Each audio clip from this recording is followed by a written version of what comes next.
যারা যারা আমাকে জিজ্ঞেস করো যে ভাই বা দাদা কম সিসির বাইক নিয়ে ট্যুর করা যাবে কিনা, তাদের জন্য আজকের এই কথাগুলো আমি বলছি। দেখো আমার সামনে যে বাইকটা চলছে এটা হচ্ছে হন্ডা এসপি 125।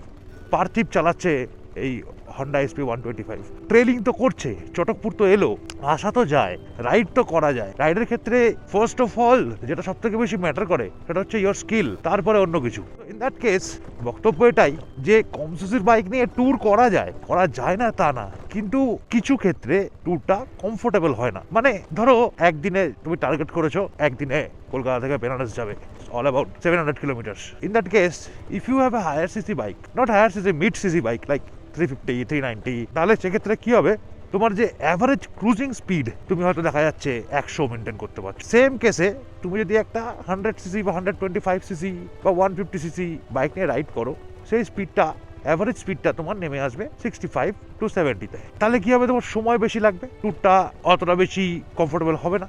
দ্বিতীয়ত হচ্ছে একটা হায়ার সিসি বাইক মানে মিড সিসি যেগুলো আমরা চালাই, পাওয়ার অবশ্যই বেশি হয়। পাওয়ার বেশি হওয়ার ফলে পাহাড়ে এবং বিভিন্ন জায়গায় যখন আমরা ইনক্লিনেশনে উঠি, পাহাড় যখন চড়তে হয় বাইক নিয়ে, তখন আমাদের অনেক সুবিধা হয়। যেহেতু পাওয়ার বেশি, এই বাইক আমাদের খুব আরও বেশি সাপোর্ট করে। আর একটু কম সিসির বাইকগুলো পাওয়ার কম থাকে, সেগুলোর থেকে সাপোর্ট কম হয়। দেখো আমি যে কথাগুলো বলছি এটা কিন্তু একদম প্র্যাকটিক্যাল গ্রাউন্ড থেকে বলছি। তোমরা যারা কম সিসির বাইক চালাও তারা কিন্তু কেউ খারাপ নও, বা কম সিসির বাইক নিয়ে রাইড করাটা কিন্তু খারাপ নয়। আমি just talking about the facts, যাতে পরবর্তীকালে যখন কেউ জিজ্ঞেস করবে, কারোর মনে প্রশ্ন আসবে যে কম সিসির বাইক নিয়ে রাইড করা যায় কিনা, তারা যাতে একটা প্রপার উত্তর পাও।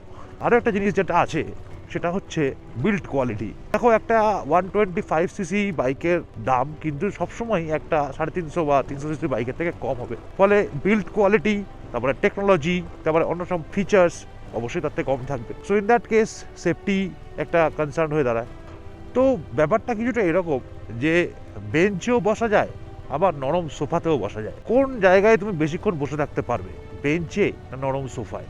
তো যার কাছে ক্ষমতা আছে সে নরম সোফা কিনবে, বাকি তোমাদের ইচ্ছা, তোমাদের পয়সা, বাইক তোমরা কিনবে, তোমরা জানো, আরও ভালো বুঝবে।